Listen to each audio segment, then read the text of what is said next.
Salut tout le monde, petit tuto rapide aujourd'hui sur le double bottom, le fameux petit W. Donc on a un marché qui est en tendance baissière, on le voit, voilà.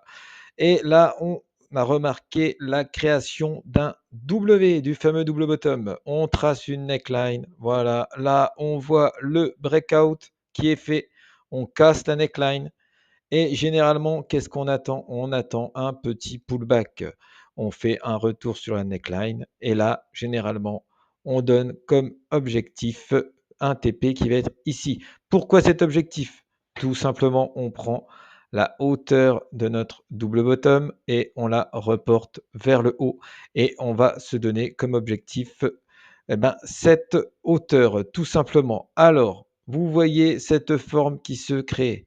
Évitez de rentrer là, évitez de rentrer là. Non, laissez les choses se faire, toujours être patient. La patience en trading, c'est ce qu'il faut et c'est le plus dur, c'est de la psychologie. Donc surtout, quand vous voyez une création d'un pattern, attendez bien que le pattern soit complet.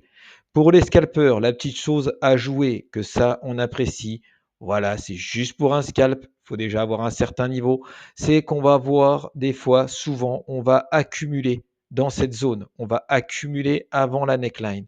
Généralement, si il y a une zone d'accumulation qui se crée sans avoir été la toucher, là, il peut y avoir là une bougie. Voilà, le fameux squeeze, un grand squeeze pour aller tester cette neckline. Donc là, pour un scalp, oui, c'est possible parce que ça ne veut pas dire qu'on va le breakout, mais on va venir le tester. Donc là, pour un scalp, ce serait possible si il y a une accumulation qui s'est créée de tenter ce petit scalp car il est probable. Allez, voilà la team, ciao ciao.